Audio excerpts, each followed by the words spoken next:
emergency. This is my first broadcast that is recorded and going live at the same time. It is my second time actually going live on Twitch. So it's kind of cool. So anyway, Twitch is something completely new for me, but I've learned from my son, who is a streamer, just a little bit about Twitch. So anyway, welcome to Start Growing Hydroponics. And oh, okay. Part of Twitch is to be able to read the comments. So I am live. Okay. I see myself live. Click that one. Click what? Your face. My face. Turn it down. Oh, okay. So now I can hear myself. Part of Twitch is to be able to turn down the side. Oh, I hit the wrong thing to turn it down. This is to turn it down. Wow. So sorry for this interruption. I'm just trying to get myself organized. Play. Here we go. Okay. Oh, I'm going to get this technology down one of these days. Hopefully soon. So who the heck am I? My name is Meg Sesko, and how I got involved with hydroponics, because I'm going to just kind of repeat. It won't be the same show as yesterday, but it's going to be repeating a lot of the information since I didn't record my really first live. Technical difficulty. Anyway, so not to waste any more time, I'm Meg Sesko. I found hydroponics when I was a teacher at a private school. Basically, I would just teach whatever they asked me to teach. And one day they asked me to be the gardening teacher. And I thought, oh, I don't know. I kill silk plants. Seriously. Me, a gardener. Look at my nails. I always have painted nails. I don't want dirt. You know, I thought all I could think was negative things in the beginning. But they explained to me that we were going to start we did do some gardening outside, and I love to be outside and in the sun. I'm from Florida. This was in Florida. So I didn't know if that was a good or bad thing because it could get quite hot out there too. But anyway, we did some gardening, and then I found out about hydroponics and no soil, and met our mystery gardener, who will be on maybe tomorrow. I haven't asked him yet, but Farmer Dave. So he will come on and be our expert on this show. But he taught me about hydroponics, and I taught it to the kids. And the best way to learn something is to teach it. So we had 50 plant sites. We were able to grow lots of different kinds of vegetables, and we made salads for fundraisers and things. So it was awesome. It was great to be involved with children. This was kids anywhere from, say, second grade through 12th grade that I primarily worked with. Not so much too many kids younger than that. But they loved it. And some, like I remember one boy had never had a real green bean, only the type in the can. And I tell you, I could never find green beans on that plant anymore. He would eat them every day. He really liked them. So it was just awesome. That gave me the passion for hydroponics. And then the following year, it's a long story, but we were able to get a farm, 30,000 plant sites. It used to be a you pick it strawberry farm. So we did have tons of strawberries. Oh, if you have never had a hydroponic strawberry, you don't know what you're missing. When you don't use any pesticides and you just use exactly what the plant needs. Amazing. And I love strawberries. Did you know that strawberries are the most pesticide-laden fruit? So sad. Even if it's organic, they have to use something to get rid of the pests. And as long as they keep it organic, I'm okay with that. And you can tell a difference in an organic strawberry versus a regular strawberry. Those hardly have a strawberry taste. But if you get a hydroponic strawberry, even more flavor. Anyway, off track. Squirrel! That will happen quite a bit during this program. Anyway, so I became passionate about hydroponics and teaching hydroponics. but I do not claim to be an expert. And that's why I have this show, because I want to scoot into the next topic. Why am I doing this? Because I selfishly want to learn more and know that the best way to learn is to teach. So I want to work with you, whoever decides to follow me or watch, anybody that will collaborate with me. I want to improve my knowledge and be able to create some cool hydroponic systems and things to make a difference really in the world. I have some ideas to create a whole system that's a closed loop system that just continually goes. It incorporates aquaponics with it. And I just would love to be able to create something that we could use to help people in not so fortunate areas, even if it's in the United States, help people have food security. That would be a major goal. That's a major goal already. That would be a major endeavor that I would like to be a part of. So that's part of the reason. And then also, I'm in the cannabis business. I don't know how this ended up happening. I just knew about hydroponics. I don't know how to grow cannabis. I know how to smoke cannabis, and it is legal here now in the state that I've moved from, Florida, which had medical legalized. But I'm in Maine, northern Maine. I went to the complete other end of our East Coast of the United States. So I am basically in Canada. I say that because I actually have the marker for Canada in the backyard. It is the disputed border. So my house is in Canada.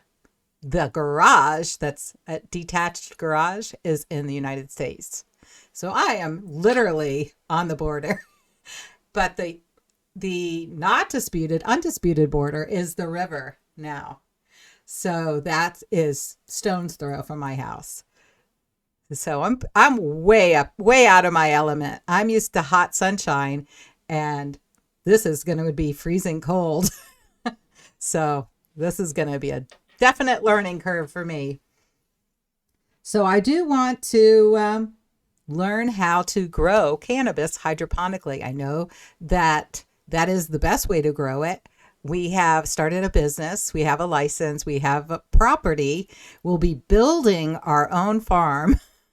I'm talking from clearing the land, cutting the trees, putting a wood shed barn type, big barn, but building it ourselves. So I'm going to be documenting all that on the channel.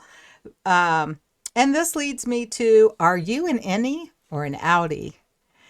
When I say that, I'm not really talking about, are you an innie and an outie like in your belly button?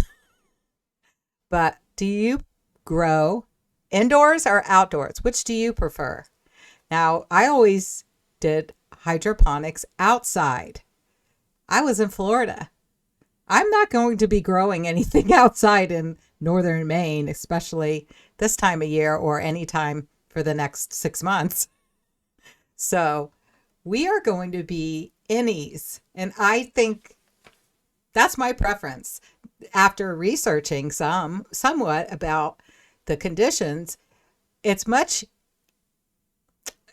better to grow indoors. I feel, because you can control all of the conditions. You can control the lighting, you control the watering, you can control the nutrients. You don't have to use soil. That's the difference between hydroponics and regular gardening, of course. But even hydroponics outside has so many more variables to deal with: the pests, the sunshine, the lighting, all that sort of thing. So with indoor hydroponics, you control every aspect. So I feel like you can grow plants more efficiently and higher yields. That is, more efficiently, higher yields, better product. So that's what we're going to be doing with our cannabis farm. So I just want to document all of that and have collaboration with others that are interested in this topic. So that's what we're doing. So I want to go back to a what is hydroponics video. Whoops, let me uh, get my technical difficulty here. I'm going to go to this one and bring that up. This is from Agricultural Academy, and I found this to be pretty interesting. I don't hear it though. Hi everyone. In this video, we are going to discuss hydroponics. The basic principles on which hydroponics is based, the different variations thereof, as well as some advantages and disadvantages are all going to be covered in this video. Academy. Before we get started, and it did a good like example. Thank you for choosing to watch our content. We hope to inspire and educate all our viewers through our videos, and if you would like to see more agricultural related videos, remember to subscribe to our channel. If you like what you hear in this video, then stay tuned to the end for your own copy of our ebook on the ins and outs of hydroponics. I might With order that in mind, let's start talking hydroponics. Plants grown hydroponically are not planted in conventional soil, unlike so many other agricultural crops. Instead, the roots are submerged in an inorganic growing medium. Nutrient-rich water is then applied to the roots of the plant. This is the basis for any hydroponic setup. You might be thinking how a plant can survive, and even thrive, without soil. To understand how hydroponically grown plants develop and mature, you need to understand the purpose that soil serves in supporting the life of a plant. One of the most important functions of soil is its ability to retain water and nutrients and supply these to the roots of the plant. In hydroponics, this need is overcome by placing the plant in an inorganic growing medium, like vermiculite, perlite, rockwool, or an expanded clay substrate. That's what we used outside. Alternatively, the plants can also be placed in a simple container without any substrate or float on the water itself.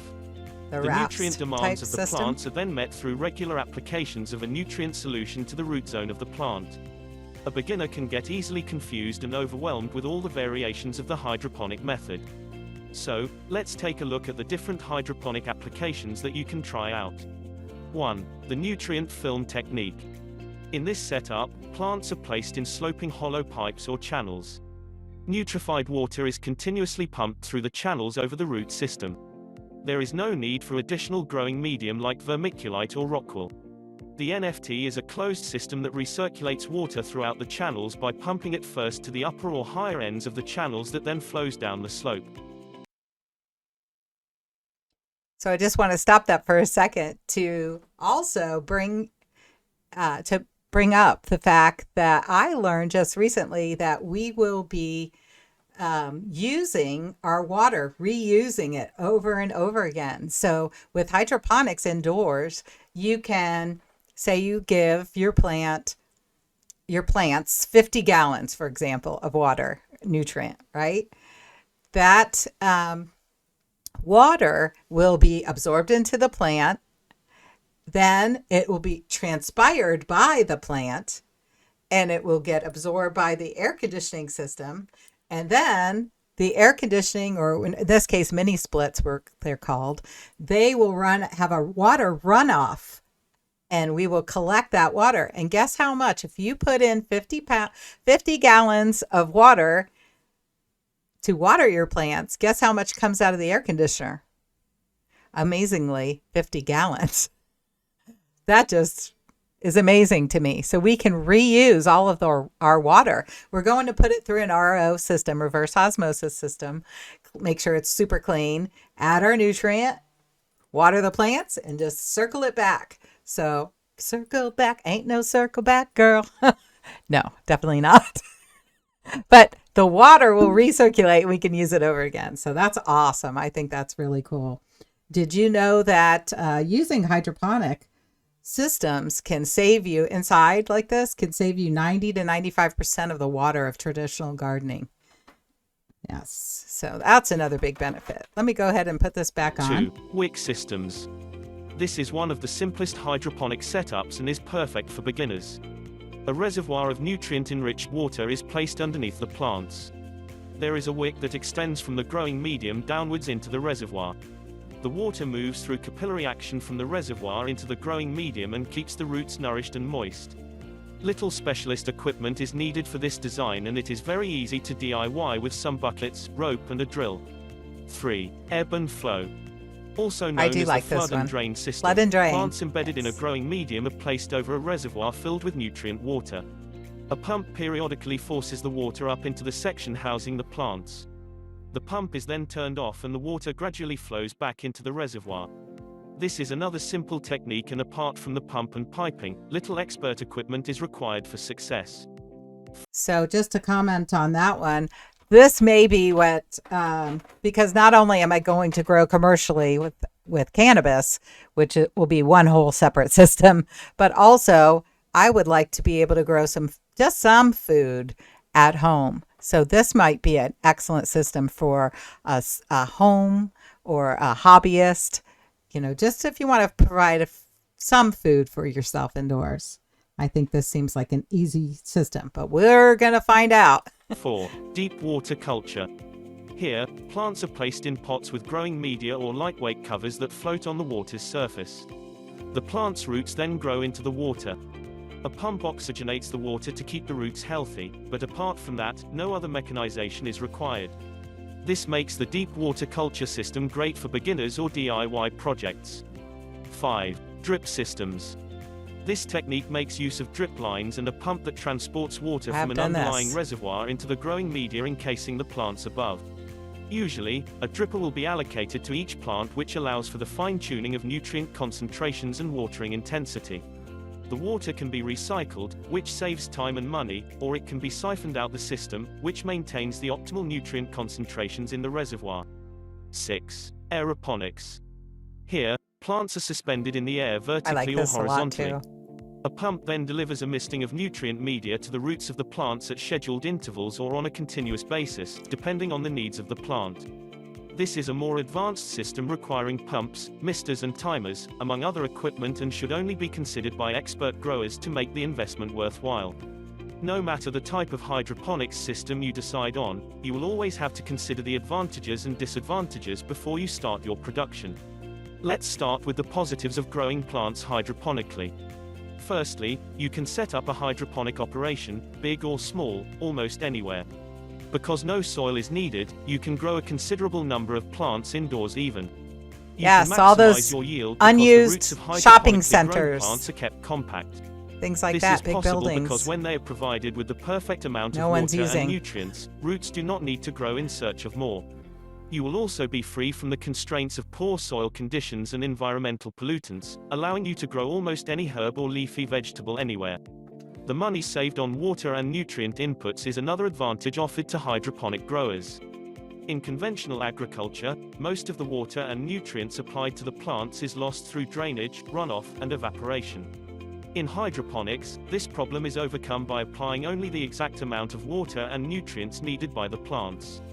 The savings are further improved in circulatory hydroponics systems, as the same water is pumped through the system over and over again. Absolutely. Hydroponic systems also allow you to overcome the constraints imposed by a change of season. Climate-controlled systems allow the grower to fine-tune the temperature and lighting to suit the needs of their plants.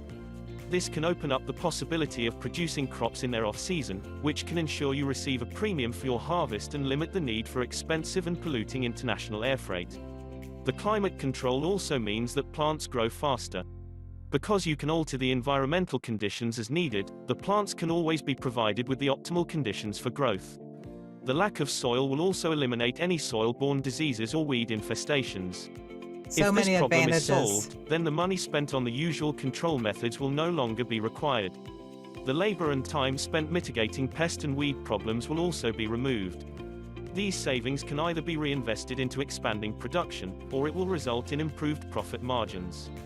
Furthermore, the plants will be less susceptible to soil-borne pathogens and will not need to compete with weeds for water or nutrients.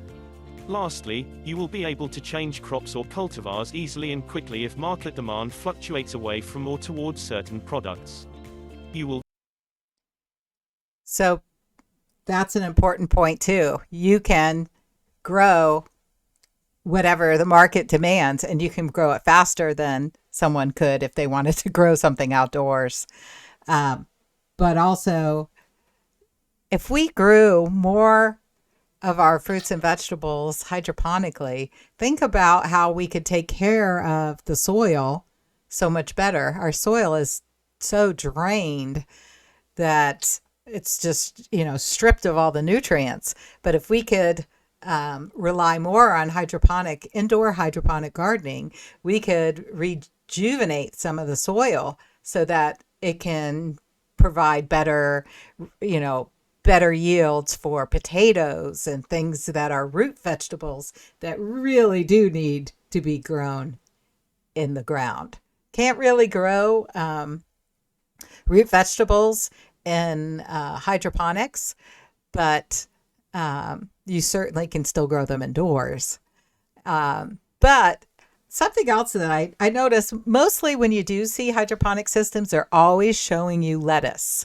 And just in case anybody out there is wondering, is that all you can grow? Is it leafy greens? Absolutely not. You can grow, like we did, of course, we had strawberries. We had a huge amount of strawberries.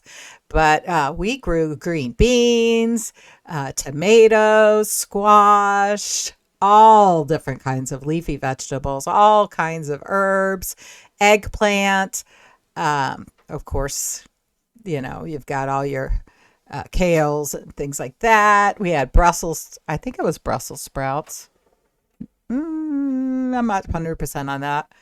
I'm not sure, but I believe it probably could. But it's just that different crops like tomato, the shade type things like that, take different nutrients than your leafy greens. So sometimes in commercial operations, they're only focusing on one thing so they can just stick to one nutrient formula. But with our, when we were working with the students, we grew all sorts of different types of crops. Anyway, back to the video. Oh, and another thing I thought of during the video is they're talking about these big commercial buildings where they're using the float system. But can you imagine if they can use towers so they can grow up and really utilize the space?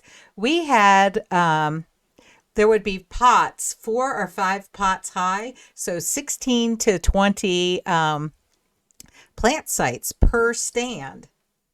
That's a lot of plants just for like maybe a square foot area. Can you imagine how much you could grow in like a small grocery store that was abandoned? Someone could reuse that. It just seems so sad to see all these places that are out of business. Even a smaller place like that maybe used to be a small mom and pop gift shop or something that might have gone out of business during the pandemic. That could be enough space to grow food for the whole community. Just think of how we could really utilize hydroponics indoors. Anyway, let's finish up this video. Therefore, be able to keep up to date with consumer trends and meet demands as they arise. It is easy to see why hydroponics is a favorite among commercial growers and hobbyists alike. However, there are some obstacles that every grower needs to consider before they start. While a small, backyard setup may not be too costly, the startup costs of a commercial hydroponics operation will be expensive. You will therefore need to make sure that you have a solid business plan and contingencies in case of unforeseen obstacles. This may be a barrier for small-scale farmers who cannot afford the initial investment or be approved for the necessary loans. Relating to the expenses of setting up a hydroponic production, you will need the expertise and experience required to make a commercial setup a success. You do not want to waste money on mistakes and mishaps that could have been easily prevented with the correct experience. This is less of an issue for hobbyists, as making mistakes and learning from them is all a part of the hydroponics experience. Yes. Lastly, and this is especially so for large, electric-powered systems, the risk posed by power and water outages is a big one. Because the roots of the plants are not anchored in water-retaining soil, prolonged periods without water or nutrient applications will be devastating and result in large-scale losses. It is therefore wise to invest in generators and boreholes if you are a commercial grower. In conclusion, there are so many benefits of growing your plants hydroponically. If you are interested in starting a backyard, small-scale operation, then do not hesitate. However, if you are looking to go big or expand your production, more time and thought will be needed in developing a business strategy, a budget, if you're going and into business, you need before that. you take that leap. Thank you to everyone who has made it to the end of the video. We hope you learned Thank you to you for making the video. I'm going to go back to this. Whoop, there we go. So, very good. Lost my train of thought there. Something else I was going to say about the video. Oh, yes, of course you have different challenges if you're going to go into a business. But you can start small and work up. And obviously you want to work with people that know what they're doing. So we do have an expert gardener that will be helping us with the cannabis farm that we're about to start. And we'll keep you posted with that. Now, it's the same gentleman that I worked with at the school. So hydroponics is hydroponics. It doesn't matter what it is you are growing. It just matters that you know what kind of nutrients that plant needs and that you give it exactly what it needs. I don't like that because I look very red now. Whatever you just did, I am beet red on my video. Can you make it a little bit less light? Okay, I guess not. And I would like it if you could close that a little bit. Okay, so now, as I was saying, we will have Farmer Dave on our show on a frequent basis. He is our expert gardener. I hope that video kind of, if you weren't that familiar with hydroponic methods and why hydroponic is better than soil, I hope you do understand that now. And please, I do want your questions, answers, reflections. We will have that section in this podcast every episode. At this point, I'm going to move on to our other segment, which is peas in the pod. Peas in a pod segment. What does this even mean? This is just a silly idea that I came up with. Each segment, we will discuss a subject that starts with the letter P. You guessed it. So this episode's P in the pod is prepping. Yes, prepping. Very important due to our current situation that we already see with supply chain disruptions. It's important to really get serious about prepping. I know I was not a big prepper and I thought people, what are they, crazy? But now I've seen the light and I need to get prepped even more. You should have a minimum of 3 months worth of food. Storable food is excellent, but why not grow some of your own food? So if you know anything about microgreens are an excellent thing to grow. That's what I'm going to start back up. I have grown microgreens in my house hydroponically, coco coir, or just by themselves with water and nutrient. And you don't need a lot of nutrient for microgreens, and you don't really, it's nice if you have an LED light, but if you don't have an LED light or a nice light, you can use sunlight. So that's good. And also if you feel like we might have a cyber attack and the electrical grid goes out, you can still grow your microgreens with just the sunlight. So unless they block that out too. I mean, who knows at this point. But that should be able to give you some excellent lettuce type microgreens, I use it for lettuce. I use sunflower microgreens. I love them. They have it's real greeny and nutty taste. It's great in salad. I use it as a lettuce. Also, you want to make sure you have plenty of seeds, nutrient. Grow lights is nice, but won't work if we have no electricity, obviously, unless you have a backup generator. Canning is an excellent thing to do with vegetables that someone else grew, even just getting them from the grocery store, canning them so you can preserve them for a later time. We will do that sometime on this program. But we've seen the truckers are held up. The ships are out at the port. that can't get in to unload because there's no truckers. I mean, we don't know where this thing is headed. One thing we do know is we've seen shortages in the grocery store already, and I'm sure it's going to get worse. So make sure you have some storable food. Generally, I don't, prefer to have canned vegetables, but have some canned vegetables just in case. And a can opener that opens without electricity, just in case. Okay, so another thing, what else would we need as preppers? We could need a lot of things, but I think guns and ammo are definitely up there on the top, because if you can't protect yourself, if you have everything else and don't protect yourself, people could come and take it from you, right? So unfortunately, in this day and age, we do have to have protection. So therefore, guns and ammo high on the priority list, seeds, obviously, and storable food. Also, I'm up here in northern Maine, as I mentioned before earlier, so a wood stove. That way you can heat your home without electricity. So we do have a 1950s wood stove. Now we do have a pellet stove, so that though will require electricity to circulate the heat. I think it probably will still work without heat too, without electricity, but I don't know. There's been a lot of things that have been banned in,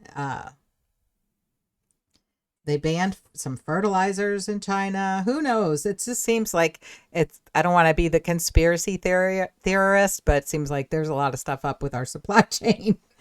Natural gas is good, but, you can have a storage of that. I thought that, and I went over this yesterday, so it's a little weird to go back over things again, but I had seen on, I forget that I have to do this way. There we go. Back to here. I did see on Home Depot, I was interested in this, and maybe someone knows. The Home Depot. Okay. Yes, I do see it. Okay.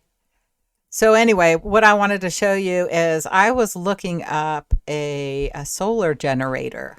If anyone has any information on whoops. Sorry. On this.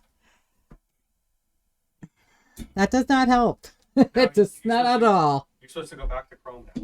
I know. You can't click. Okay, I realized that. I was thinking that I could see what I was doing. Which one was I looking at? I know it had 2 solar generators. Oh, it's similar to this one. But no, where's 2? There it is. Here it is. This is what I was looking at. Goodness gracious, I'm going to get used to this. There we go. A solar generator. Oh, no. What did I do? Control Z. I thought I learned that. That didn't work. I just moved everything. And okay, I think it's okay. Let me go back to this and pull this up. Oh, I see what the problem is here. Let's go to this picture. That's the one I wanted. Just being difficult, isn't it? Why do you keep pulling Streamlabs back up? There we go. Why do you keep pulling Streamlabs back up? Go back to the internet. Just keep it on the internet. Okay, because I can't see myself. That's why I was trying to hand you the iPad. Like, okay. Okay, well, I get it, but I like to see myself right in front of me and not on something else. That's how I would have to look down. So this is the solar powered portable generator. It's not like a major one, but I'm thinking that something like this would be a good thing to buy as a prepper. Give you a little bit of charge, electricity, whatever it is, from the sun, right? So you could charge up some batteries or rechargeable things, or you could charge up, your phones or your because I screenshot a lot of stuff on my phone. So even if the phone doesn't work, I'd like to be able to see all my pictures and things that I wanted to remember. So that would be cool. And to be able to maybe run some different systems for growing, maybe, or to recharge a battery for ham radio. So that was another thing I thought of that a prepper would want. And again, I'm not that well versed on these things, and I wasn't sure if a ham radio needed electricity. But ham radio use during a power outage. This black rubber rectangle I didn't know that this. It's our number one solar gadget. Do this and one before. It could save your life. Skip the ad. Is Twit. So I wanted to talk a little bit about preparedness. We have our own not solar. We have our own home generator setup going on here. There we go. Victor's going to show some of those photos, and we have a Champion. And you know what? I can't even remember the kilowatts of it, but when the power goes out, and Jeff sold you, by the way, you guys, backstory here. Jeff sold me this on saying, just think about it. It's a blizzard. You're watching the Denver Broncos on a Sunday afternoon. For me, it was hurricanes. The power goes out. We have in Florida. This That's critical. Here, blizzards, yes. And I said, okay. So anyhow, we hooked it up to our natural gas.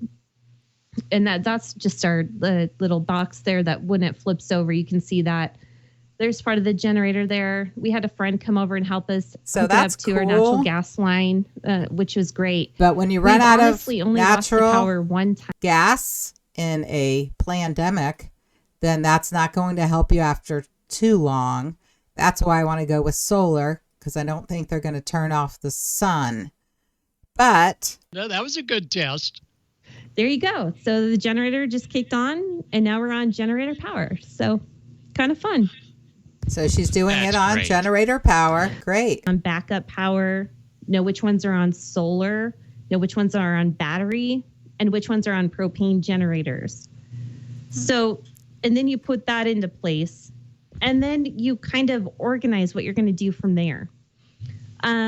Basically, what you want to do is you do not want to just sit there and chit chat and waste all of the power on all of these repeaters. I know you guys know this. I'm just reminding you because sometimes we forget.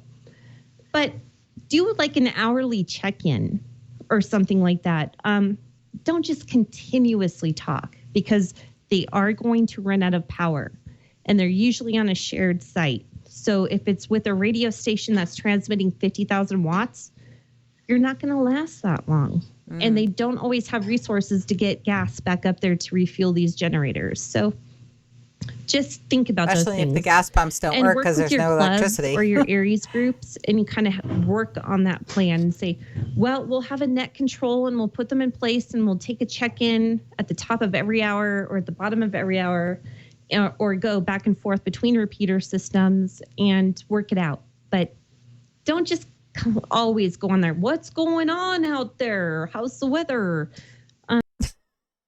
Yes, I agree. I would never do that. This is about emergencies and seeing if you can get resources, if you can communicate with people so that you can help each other out. That's kind of what I'm thinking. And I think in the case that we're discussing, we need to be able to have it solar powered. We have to assume the worst, right? That we have no electricity at all. So when you're prepping, I would keep that in mind. Anyway, let's go ahead and move on. And I guess we are at almost about 2:00 today, but I wanted to let you know about why I'm even talking about prepping and why I'm so insistent that you have some preparation done for in case the power goes out, because I have been reading, I have been listening to, I do listen to a lot of alternative media, but I've been reading The Great Reset. I'm not that far into it yet. However, I have heard a lot of things about cyber attack and electricity problems and grid problems and solar flares. So who knows? But I'm also want to promote this book as well. So I've got both sides going on. The good, the good, and what the nightmare plan is. So wish me luck. I've only just started both, but I'll keep you updated as I learn more. So anyway, that was a little bit off topic, but prepping is important, and it certainly does become a lot easier if you are well-versed in hydroponics. All right, so I appreciate your attention. Please like, subscribe, comment, anything that you would like to know about hydroponics or aquaponics. I haven't even really gotten into that too much yet. Please let me know your questions or comments, and I will read and answer each one. Again, thank you for tuning in to Start Growing Hydroponics with Meg Sesko.